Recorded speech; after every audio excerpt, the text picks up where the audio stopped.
예배에 나오신 우리 모든 성도님들과 또 유튜브 동영상으로 예배에 참석하는 모든 분들을 위해 우리 하나님의 크신 은혜와 능력과 축복이 함께하는 복된 시간 되시기 바랍니다.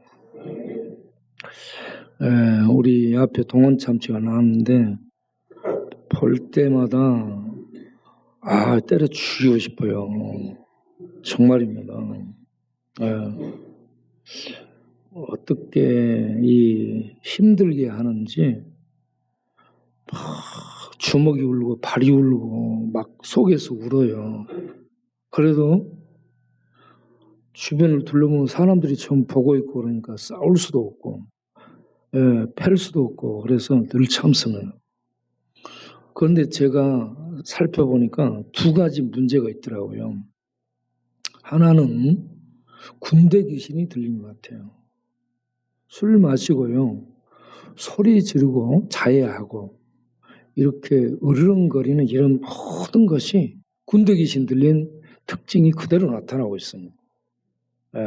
그리고 귀신 들리고 이 군대 귀신들이 들렸으면 힘이 좋아져요. 술 적당하게 마시고요. 귀신들이 힘을 써주게 되면 힘이 몇 배로 좋아져요. 그래서 흉폭하고 난폭하고 막 이렇게 적고 그러는데 아무도 말리지를 못하는 거예요. 그런 전체적인 모습을 보면서 귀신 들렸구나. 이 귀신의 지배를 받고 이렇게 살고 있구나. 이런 것을 발견하게 됐고 또 하나는 그러면 이 동원참치가 늘 우리 앞에 와요. 술 마시고 으르렁거리면서도 우리 앞에 오고 그렇게 못하면서도 교회에 오고 이게 뭔가 하면은 우리들에게 기도를 통해서 이 영혼이 치유되도록 하나님이 보내셨다는 얘기입니다. 하나님 보내시고 있는데 우리가 기도가 부족했구나. 네? 기도가 부족해서 이렇게 하나님의 역사함을 우리가 경험을 못하고 있구나. 그렇게 생각되면서요. 제가 기도가 많이 부족해서 이런 현상이 있다는 걸 알고 회개를 하고 기도를 하게 됐죠. 하나님, 동원참치가 하나님 그 지배하고 있는 귀신이 주께서 다스려 주셔서 나가게 하시고 그리고 예수를 믿어서 영과 정신이 온전해지고 이 술 마시고 으르렁거릴 힘을 하나님 영광을 위해서 쓸 수 있는 새 사람이 되게 해달라고 기도를 하게 된 것이죠. 여러분들도 위에서 기도를 해주시기 바랍니다. 그리고 옆에 있는 우리 이 곽영수 형제는 동원참치에게 맞아서 눈탱이와 밤탱이 된 사람이에요. 그런데 눈탱이 밤탱이 된 정도가 아니고요. 여기 왼쪽 여기 관자놀이 이 뼈가 다 으깨졌답니다.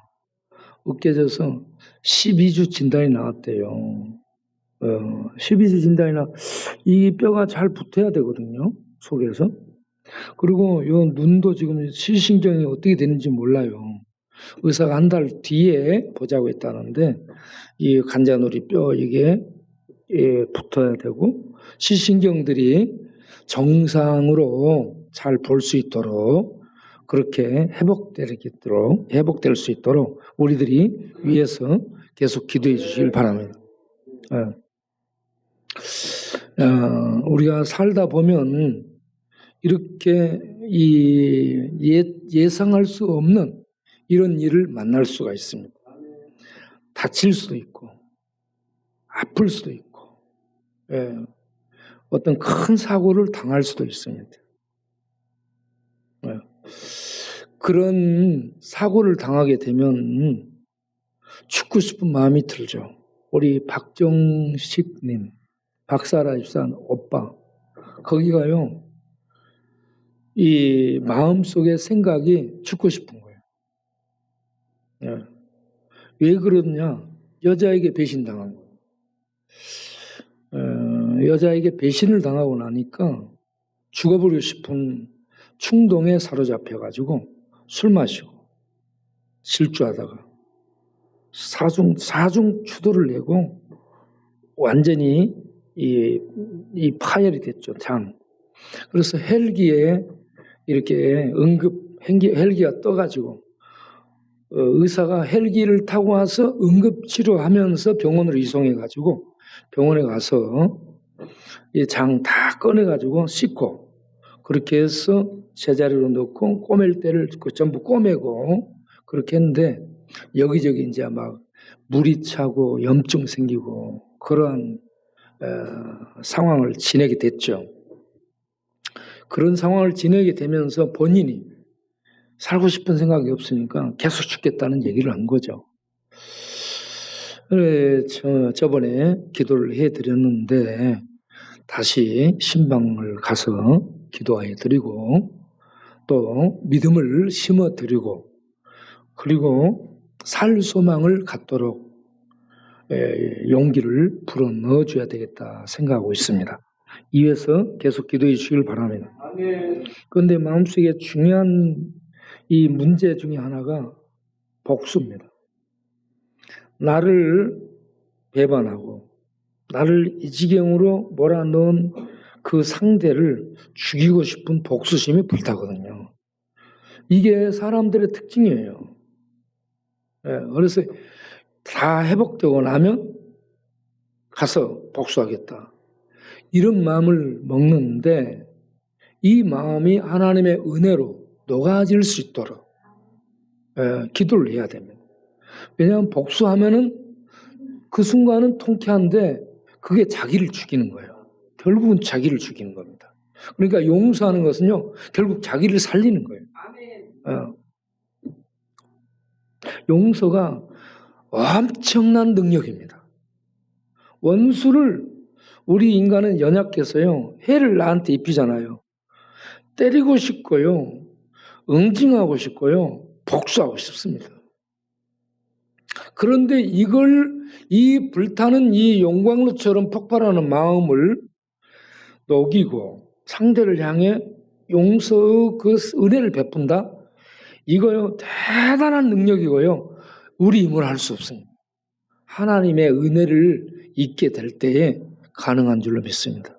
그런 은혜가 박정식님 그 마음속에 일어나기를 바랍니다. 예. 오늘 말씀을 통해서 우리 모두 은혜 받고 그런 자리까지 갈 수 있기를 바랍니다.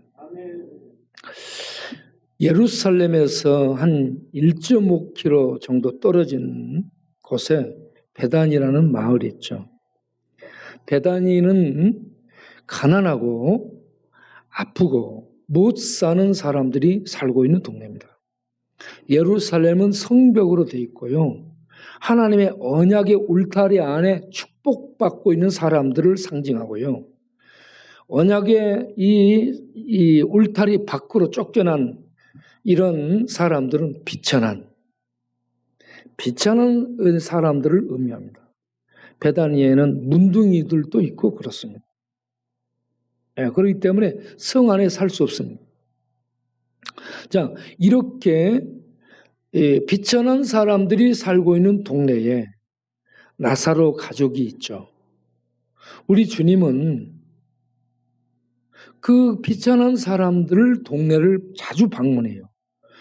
갈릴리에서 예루살렘에 명절을 새로 올라오면 늘 베다니 마을에 가서 머물고 지내게 됩니다. 그래서 늘 만나는 나사로, 마르다, 마리아 가족을 사랑하게 됐어요.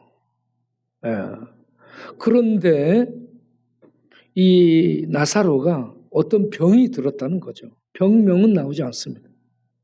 병이 들어서 오늘날처럼 응급 조치를 취해서 병원에 실려가가지고 유명한 전문의의 진단을 받고 수술을 하고 이렇게 살 수 있는 그런 시대가 아니었기 때문에 어떤 병이 들어서 갑작스럽게 심하게 아프다가 죽을 수 있습니다.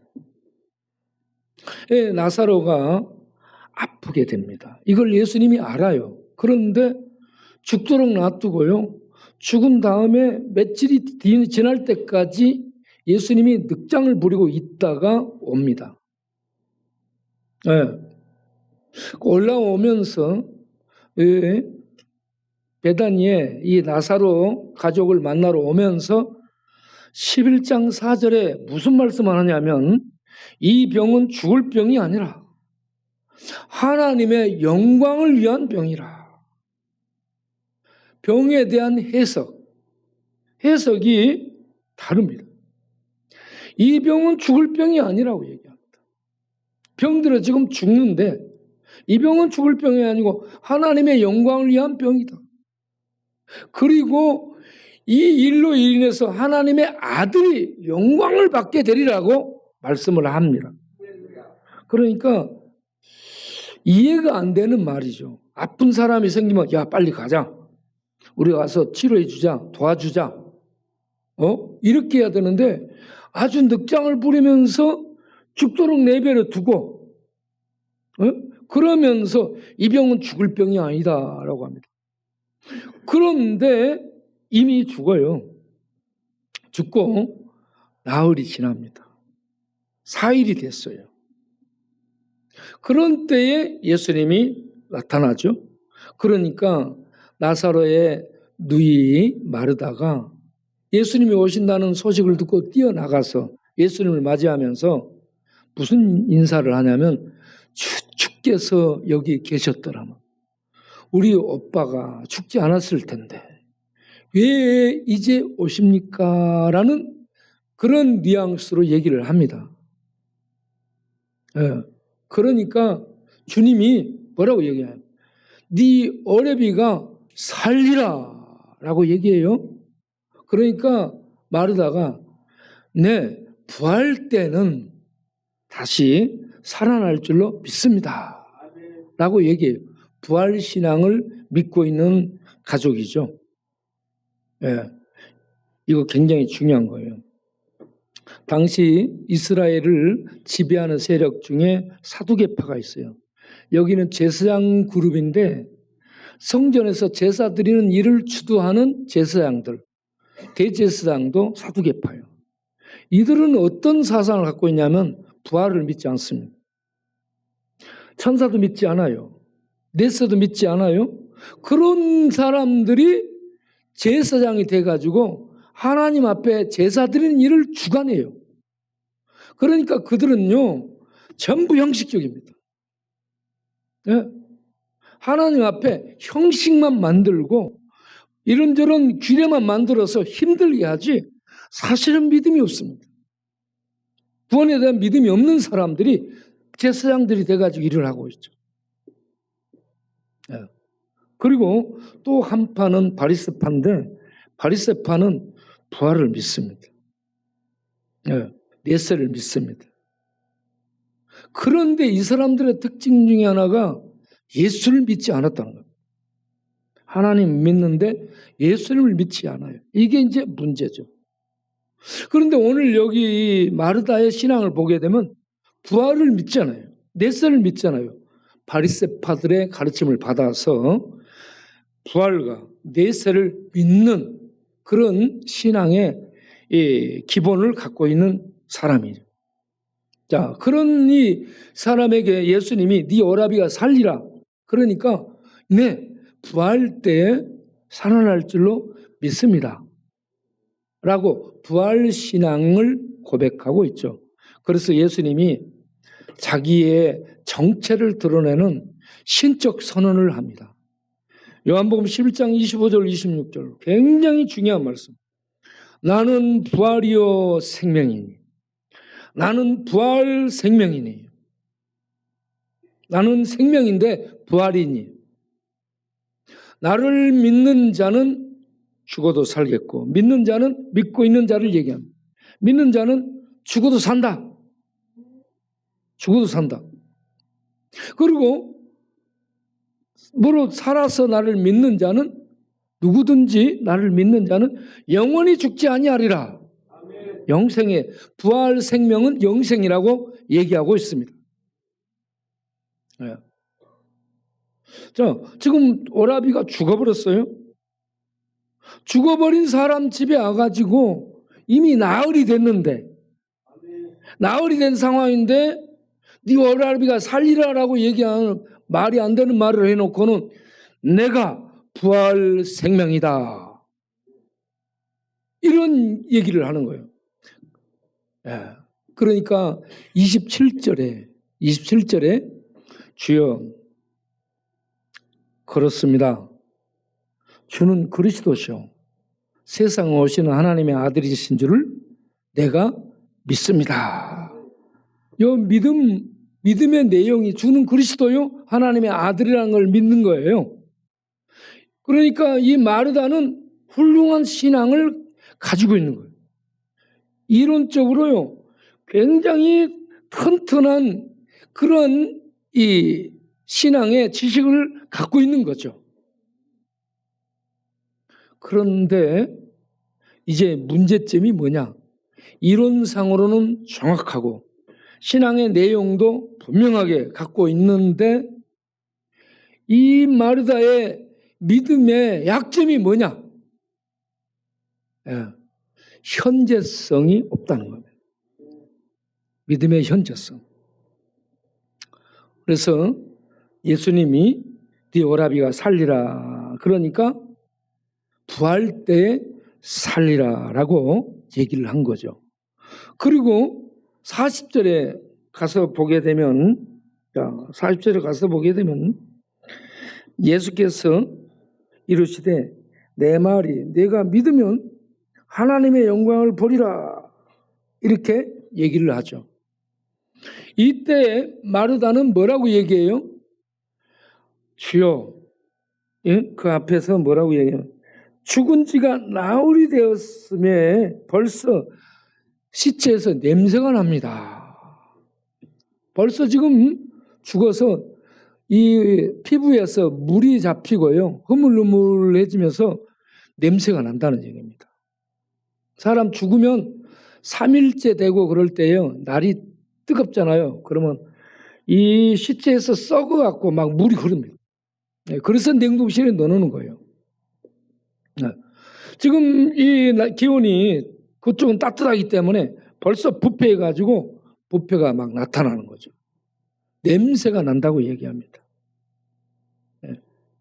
그런 상황인데 예수님은요, 좀 말이 안 되는 얘기를 하죠. 네가 믿으면. 지금 잘 믿고 있는 마르다예요.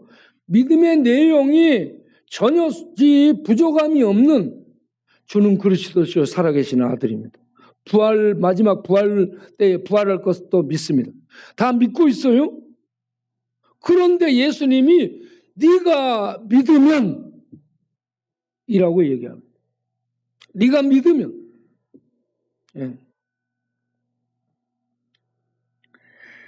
하나님의 영광을 보리라. 네가 정녕 믿으면 이거 믿으면 이게요. 이 부정과거형으로 나오는데 과거부터 믿어 왔는 것을 얘기합니다. 언제부턴가 믿음을 갖고 지금까지 쭉 믿어왔다면 네가 정말 믿음을 갖고 있다면 오늘 하나님의 영광을 보리라. 하나님의 영광이 뭐예요? 하나님의 나타나심. 하나님이 나타나셔서 역사하는 것을 오늘 보리라 이 말입니다. 이렇게 마르다의 믿음을 새롭게 심어주면서 오늘 믿으면 너 믿으면 정말 믿으면 하나님의 영광을 보리라라고 심어준 다음에 교정해 준 다음에 예수님이 무슨 동작을 취하냐면 하나님을 향해 기도합니다. 아버지요 항상 내 기도를 들어주심을 감사합니다 하면서 보는 사람들 앞에서 기도해요. 그리고 그 다음에 설명을 하죠. 이렇게 기도하는 이유가 거기에 있는 사람들로 믿게 하기 위해서 기도한다고 얘기합니다. 예수님은 그냥 일을 할 수 있는데 항상 기도합니다. 이것은요 우리들로 하여금 믿음의 현재성을 가질 뿐만 아니고 믿음의 내용도 있고 현재성을 가질 뿐만 아니고 이 하나님의 역사가 기도를 통해 나타난다는 것을 잊지 말도록 하기 위함입니다. 그냥 되는 게 아니고 반드시 기도를 통해 일이 됩니다. 그래서 예수님이 계속 기도합니다. 기도를 가르치죠. 예. 우리가 이 기도의 중요성을 알고 빌립보서 4장 6절에 모든 일에 기도와 간구로 너희 구할 것을 감사함으로 아뢰라 했습니다. 모든 일입니다. 잘 되고 안 되고 망하고 흥하고 죽고 살고 하는 모든 일을 기도와 간구로 너희 구할 것을 감사함으로 하나님께 아뢰라. 기도하라는 얘기예요. 예. 그리고 마태복음 21장 21절 22절에 만일 너에게 믿음이 있고 의심치 않냐면, 이 믿음이라는 거예요. 의심하지 않는 거잖아요. 이 무화과 나무에게 된 이런 일만 할 뿐 아니라 이 산을 들어서 바다로 던지라 해도 될 것이요. 산을 들어서 바다로 옮기는 그런 사람이 어디 있습니까?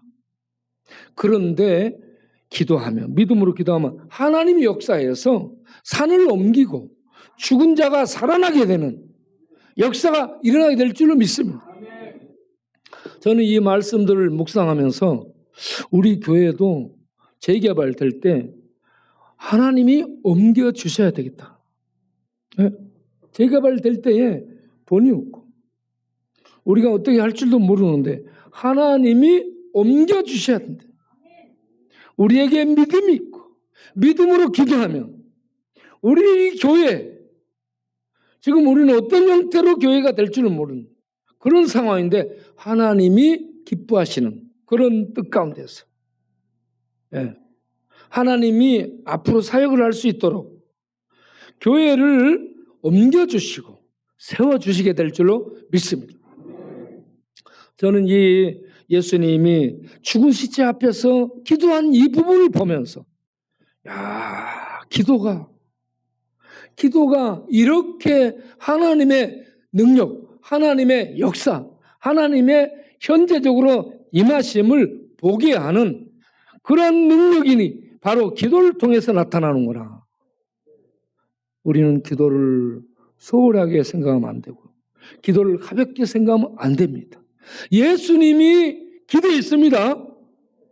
누구를 위해서? 거기 모인 사람들이 듣도록. 그리고 하나님이 기도를 듣고 그 기도에 역사하셔서 이렇게 기적을 행하시는구나 하는 걸 볼 수 있도록 하기 위해 기도를 드렸다라고 얘기합니다. 그리고 기도한 다음에 무덤을 향해서 나사로야 나오라라고 외칩니다. 그러니까 나사로가 수족을 동인 채로 지금 시신으로 묶어놨다는 얘기죠. 염을 해가지고 묶어놨어요. 수족을 동인 채로 걸어서 나오고 있습니다. 이걸 보면서 주님이 이 땅에 오실 때, 마지막 종말적으로 주님이 이 땅에 오실 때에 우리를 전부 부르면, 우리 이름을 부르는 거예요.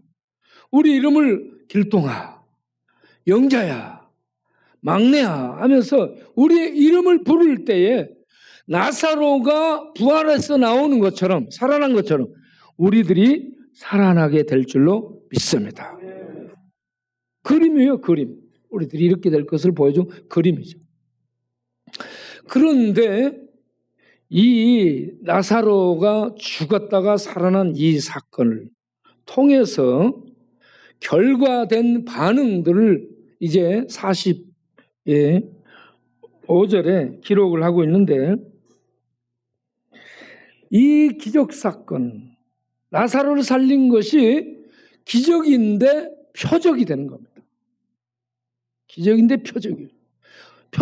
기적이라는 말은 하나님이 초자연적인 능력을 나타내신 것이 기적이고, 표적은 예수께서 그리스도이시며 하나님의 아들이라는 그 사실을 나타내기 위해 기적을 행했을 때 표적이 되는 거예요.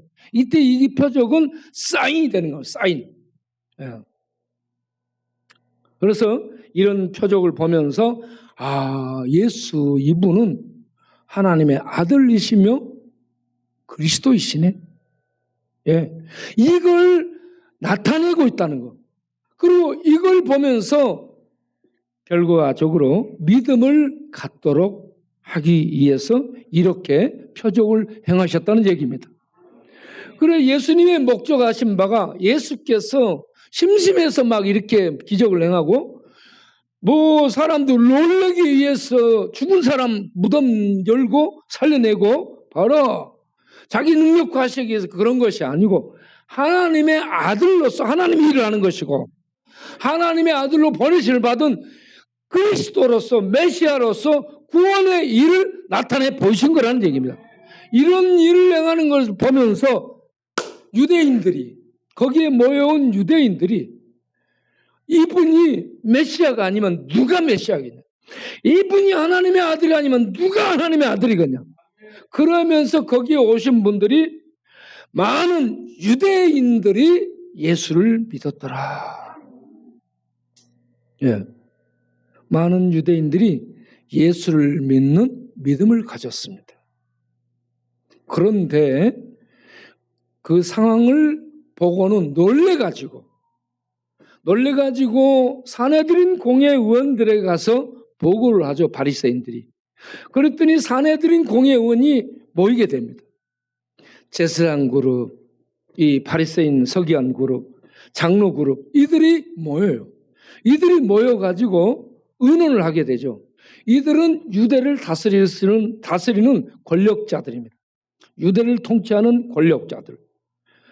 정치, 경제, 사회, 교육, 종교 이 모든 걸 주관하면서 다스리고 있는 지배계급이죠. 그런데 예수님이 여기저기 다니며 표적을 행하니까 유대인들이 전부 마음이 동요되고 예수를 믿게 되거든요. 자기네들의 지지 기반이 흔들리게 돼요. 계속해서 예수를 믿고 떠나가게 되면 자기네들이 이제 살 수 없는 그런 상황을 내다보게 된 거예요. 그래서 모여가지고 그들이 어떤 결론을 내려요? 이 예수를 죽이자 이렇게 결론을 내는데 이게 그냥 죽이는 거 아니고 이 한 사람이 죽음으로 유대민족을 살리는 희생타로 이렇게 죽이자 하는 이런 제안을 하게 됩니다. 그런데 이렇게 얘기하는 대제사장의 얘기가 자기는 해법으로 예수를 제거하면서 이 민족을 위한다는 이 내용으로 예수를 죽임으로 어떤 예법을 제시하는 그런 방안을 얘기한 것인데 사실은 하나님이 그를 통해서 하나님의 뜻을 나타내 보이신 겁니다. 이 예수를 죽이는 그들은 죽임으로 자기네들의 세력을 유지하기 위함인데 기득권을 유지하기 위함인데 실상은 예수님이 유월절 어린 양으로 많은 사람들의 죄를 짊어지고 죽기 위해서 온 그러한 속죄 양이었다는 사실. 그래서 세례 요한이 예수님을 보고 요한복음 1장 29절에 보라 세상 죄를 지고 가는 하나님의 어린 양이로다 라고 말씀을 했죠.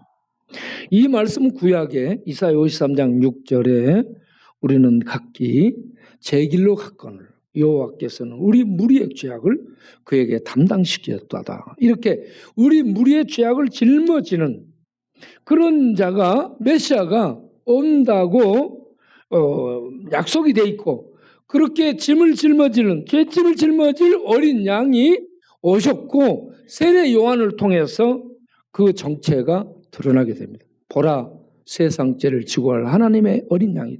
어린 양은 여러분 유월절에 잡혀서 죽임을 당하는 제사용입니다. 제사용. 백성들의 죄를 사함받도록 하기 위해서 잡아서 죽이는 양이 속죄양이죠. 예수께서는 이러한 양으로 오시게 된 겁니다. 그런데 하나님이 다 계획하셨고 이렇게 이 때가 돼서 오시게 됐는데 대제사장의 입을 통해 저가 이렇게 표적을 행하고 우리의 기득권을 흔드니 저를 죽이자. 한 사람이 죽음으로 우리 백성들이 안전하게 거할 수 있도록 해야 되겠다. 이런 정치적인 방법을 얘기합니다. 이때 당시 이미 이스라엘은 로마의 통치 아래 있었어요. 로마의 통치 아래 있었는데 대제사장이 가야바가 뭔 얘기예요? 만일 저를 왕으로 추대하거나 그러면 로마 군대가 와서 우리나라를 점령할 것이다. 이미 점령돼 있어요. 이미. 그러니까 이거는 뭐냐면 정치적으로 이렇게 얘기를 해서 예수를 죽일 그런 방도를 찾게 된 거죠. 자, 여기에서 이와 같이 예수님이 표적을 행했는데 이 표적을 보고 예수를 그리스도로 하나님으로 믿는 반응을 하는 사람이 나타나고 예수를 오히려 죽여 없애려는 그런 대적하는 사람들이 나타났다는 얘기입니다. 자, 오늘 우리는 여기에서 예수를 그리스도로 하나님으로 발견하고 믿는 사람들이 되시기를 바랍니다. 그러면 예수를 그리스도로 하나님으로 믿는 사람들은 어떤 사람들인가? 어떤 사람들인가? 예? 시편 18편 28절을 보게 되면 이런 사람이죠. 주께서 등불을 켜시며 여호와 내 하나님이 내 흑암을 밝히시리라. 주께서 등불을 켜신답니다. 그 주는 여호와 하나님이에요. 하나님이 어디에 등불을 켜서 내 흑암을 밝히기 위한 등불을 내 안에 켠다는 얘기예요. 이 등불은 자기가 켤 수 없습니다. 철학이 켤 수 없어요. 과학이 켤 수 없어요. 생명의 빛이신, 진리의 빛이신 하늘에 있는 하나님만이 캄캄한 흑암 속에 있는 우리 안에 등불을 켜서 볼 수 있게 해준다는 얘기입니다. 영적으로 눈을 뜨게 해서 보게 해주는 겁니다. 우리는 흑암 속에 있어요. 흑암. 다콘 있어. 완전 캄캄. 완전 어둠이에요. 그러면 이 흑암 뭔 얘기인가? 죄 속에 있는 것을 보게 합니다. 아, 우리가 죄 속에 있었구나. 아, 죄로 말미암아 하나님의 진노와 심판 아래에 있는 저주 가운데 있는 존재가. 결국은 하나님이 흑암을 밝혀주면 우리가 우리 자신을 보게 되는데 어떻게 봐요? 아, 우리는 저주받은 운명이구나. 저주 속에 있는 저주 속에 태어나고 저주 속에 사는 저주로 끝나는 저주받은 운명이구나. 이런 걸 볼 수 있게 되는 겁니다. 그래서 하나님의 등불이, 진리의 등불이 우리 안에 불 밝혀지게 되면 우리가 저주받은 인생이라는 것을 보게 되는 겁니다. 그런데 이 저주받은 인생이 저주가 풀어지고 저주에서 벗어나서 하늘 생명에 이르는 축복을 얻을 수 있다는 것이 복음입니다. 그래서 그 일을 하러 예수님이 오셨고 대제사장 얘기대로 정치적인 공세로 잡혀서 민족을 살리게 되는 희생양으로 죽임 속에 던져지는데 이것을 통해 하나님은 우리들의 죄의 짐을 짊어지고 십자가에서 죄값을 지불하게 하셔서 우리들이 죄로부터 사함을 받을 수 있는 구원의 길을 여신 것입니다. 이 놀라운 비밀이 이 속에 있는 것이죠. 그리고 죽으실 뿐 아니라 죽음 속에서 3일 만에 다시 살아나는 참 부활을 하는 부활의 주님이 바로 예수님이 부활의 주님이라는 것을 부활을 통해서 입증함으로 말미암아서 나사로가 죽고 살아난 이 표적이 이 사인을 따라서 가게 되면 실체가 나타나는데 이 실체가 예수고 예수가 죽고 잡혀서 죽고 죽어서 제사를 지내고 죽었다가 3일 만에 죽음을 파괴하고 부활함으로 하나님의 참 생명을 진리의 참 생명을 하나님의 영원한 참 생명을 부활로서 입증해 보이시게 되는 거예요. 네. 이렇게 나사로가 살아나게 됐을 때 나사로가 살아났을 때 그 현장에서 예수를 그리스도로 하나님의 아들로 믿는 사람들이 있는 반면에 대적하고 죽일 생각을 한 것처럼 예수님이 나사로의 표적으로 나사로의 산을 따라가게 되면 죽었다 부활하는 예수 실체가 나타나는데 이 실체이신 예수님이 죽고 부활한 사실이 역사 속에 제시됐음에도 불구하고 이걸 믿지 않는 그런 사람들이 많이 있다는 얘기죠. 어떤 사람들은 믿고 어떤 사람들은 믿지 않는 이렇게 양상이 나눠지고 있음을 볼 수 있습니다.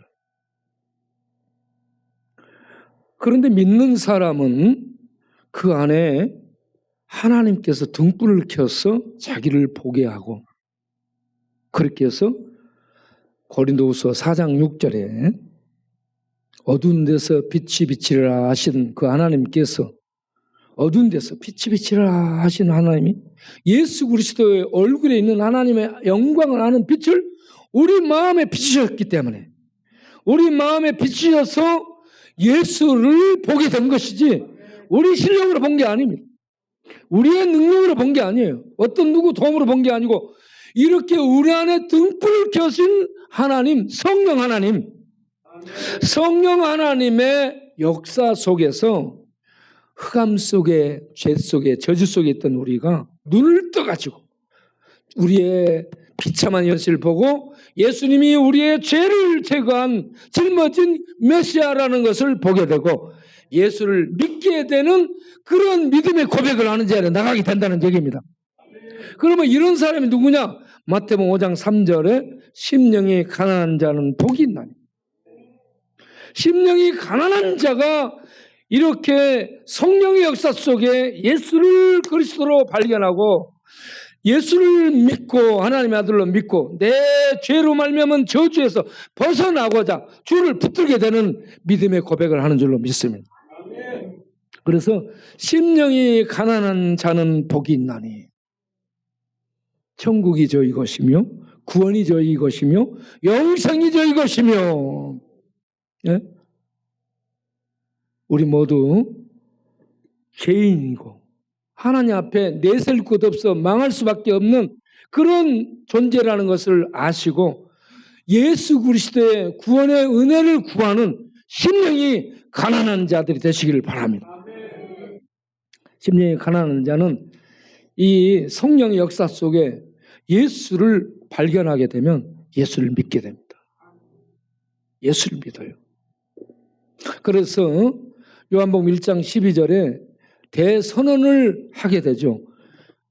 혈통이나 육종이나 사람의 뜻으로 아들이 하나님의 아들이 되지 자녀가 되지 않고 예수를 영접함으로 예수를 믿음으로 하나님의 자녀가 된다. 예? 여러분, 예? 저는 이 말씀이 너무 울려옵니다. 영접하는 자. 예수를 그리스도 하나님의 아들로 영접하는 자.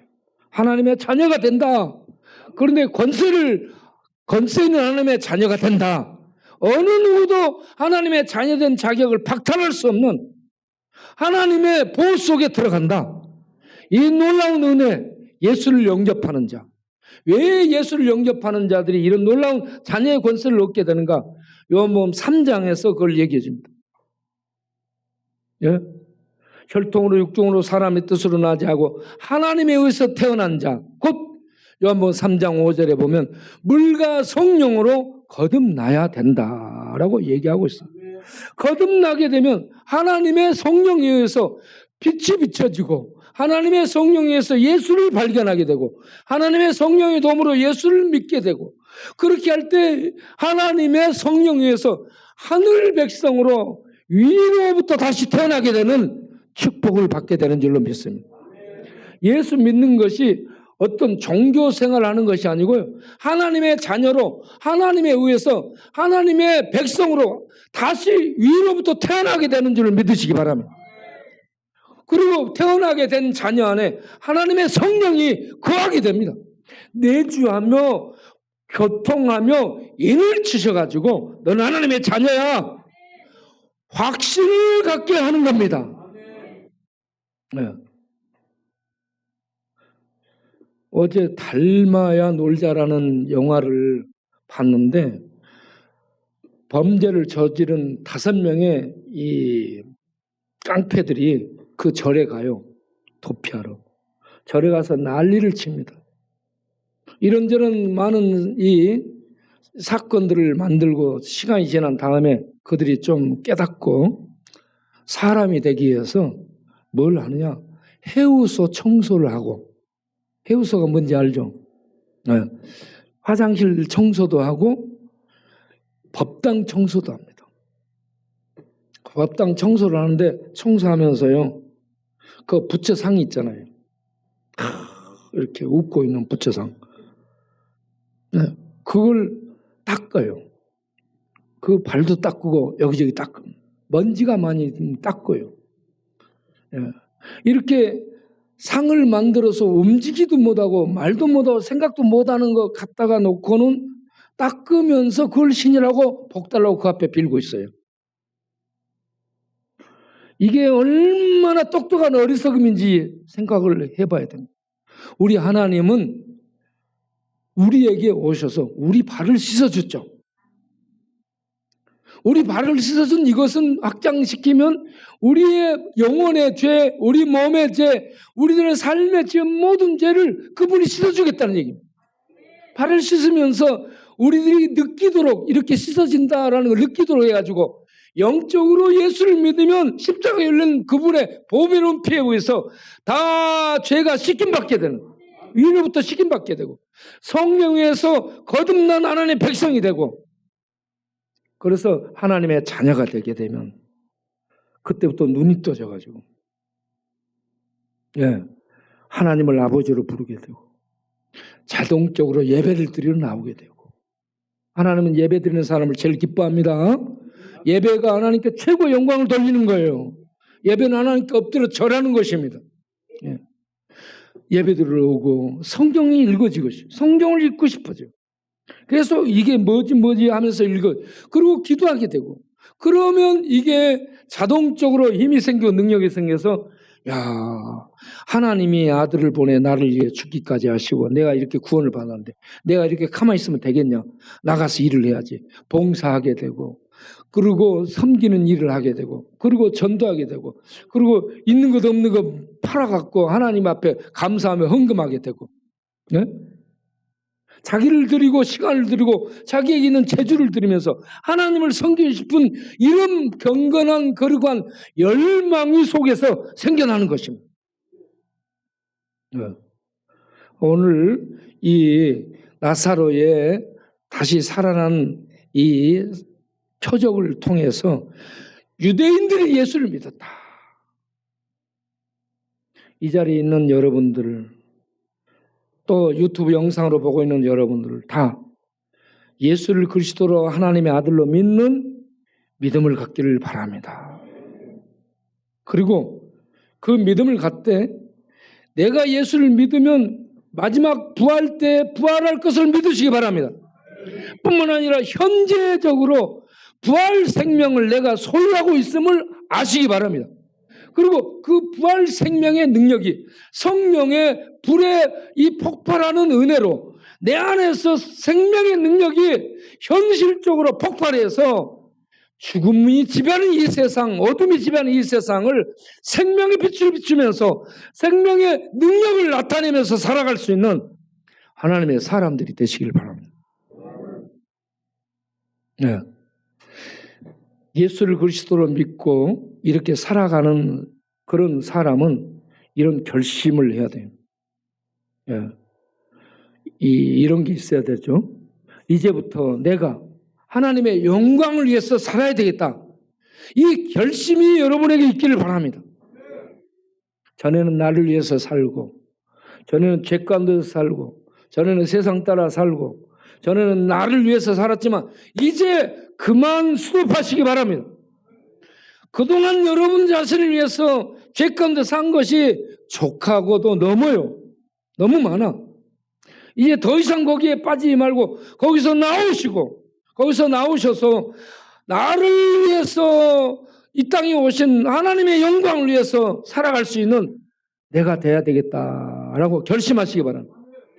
요한복음 11장 4절에 이 죽을 병이 하나님의 영광을 위한 것이고 이 죽었다가 살아나는 이 나사로를 통해 하나님의 아들이 영광을 얻으리라고 했는데 우리가 예수 그리스도의 십자가에 죽었다가 살아난 영광을 보면서 이제 이 믿음으로 하나님의 그 영광의 생명에 참여하는 복된 자가 되었다면 남은 생에는 하나님의 영광을 위해서 살아가도록 결심해야 될 줄로 믿습니다.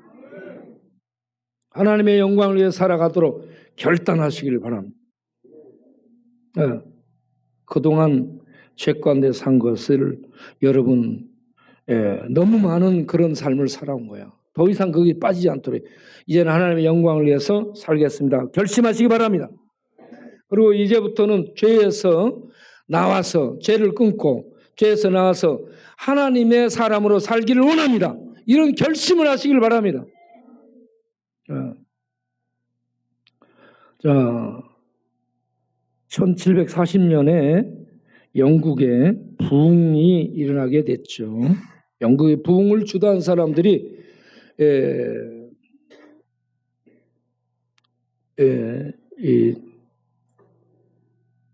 존 웨슬레, 찰스 웨슬레, 조지 히필드 이런 사람들이었죠.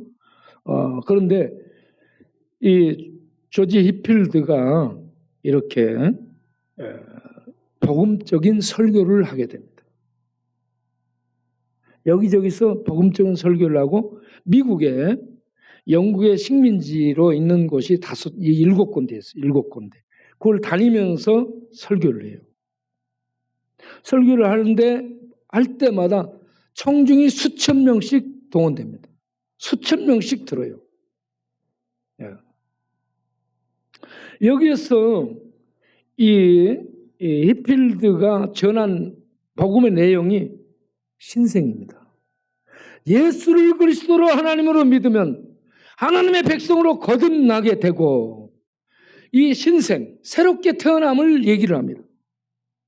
그리고 새롭게 태어난 자들이 삶 속에서 경건하게 살 것을 외칩니다. 그래서 예수를 믿는 사람들이 성결하게 살아야 되고 여기에서 이제 성결교단들이 나오게 되고 그렇게 됩니다. 감리교가 나오게 되고 자, 성결하게 살아야 될 것을 얘기를 하고 이렇게 경건하게 살 것을 다니고 외치면서 다니게 됐는데 이런 설교를 하고 다니니까 영국 국교회가 앵글리칸 처치거든요. 성공회라고도 하죠. 영국 국교회가 감독주인데 이 성공회에서요 제재를 하는 겁니다. 그래가지고 이 미국에서 설교를 하고 난 다음에 그들 중에 5명의 고위직 사람들이 히피들을 불러가지고 신문하게 되죠. 영국 국교에서 어떤 위태로움을 느끼고 또 그 고위층에 있는 사람들이 불편해졌습니다. 왜 그러냐면 비국교도를 대상으로 해서 가난하고 어려운 사람들을 향해서 막 복음을 전하니까 그때 이 부흥이 리바이벌이 막 일어난 거예요. 영국에. 그리고 미국에 있는 식민지에 부흥이 일어나게 된 거예요. 그러니까 국교에 있는 이 고위직이 아주 힘들었죠. 예수님이 이 땅에 오셔서 표적을 행하면서 많은 사람들이 예수를 믿는 사람들이 생겨나니까 이 유대 땅에 있는 사내들은 고위직에 있는 사람들이 불편했던 것처럼 똑같이 그렇게 불편을 느낍니다. 종교개혁 시대에 루터 칼빈이 일어나서 바로 복음을 전하니까 로만 캐톨릭이 얼마나 불편을 느끼고 그들을 잡아서 이 예수를 믿는 믿음으로 의롭다함을 얻는 이런 내용을 믿는 자들을 잡아서 전부 화형시켜 죽였잖아요. 이렇게 이 복음을 믿고 복음을 따르고 복음을 전하는 것이 많은 어려움과 이 대적이 있고 힘든 상황을 직면하게 됩니다. 그럴지라도 우리 역사 속에서 위대한 복음주의자들이 위대한 하나님의 사람들이 이 죽음을 두려워하지 않고 복음을 전해서 오늘까지 왔습니다. 이제 우리 시대에 우리에게 맡겨진 이 복음, 이 하나님의 백성으로 탄생시킨 이 복음을 우리들이 맡아서 담대히 핍박을 향해서 돌진하며 나아가 복음을 전할 수 있는 성도로 살고자 하는 결심을 하시길 바랍니다. 내가 하나님의 영광을 위해 살겠다. 이제는 죄를 떠나고 살겠다. 이제는 내 복음을 전하며 어떤 고난과 핍박도 받으면서 이 복음 전하기 위해서 내가 남은 생애를 살아야 되겠다. 이 시간에 이렇게 결심하는 우리가 되기를 바랍니다.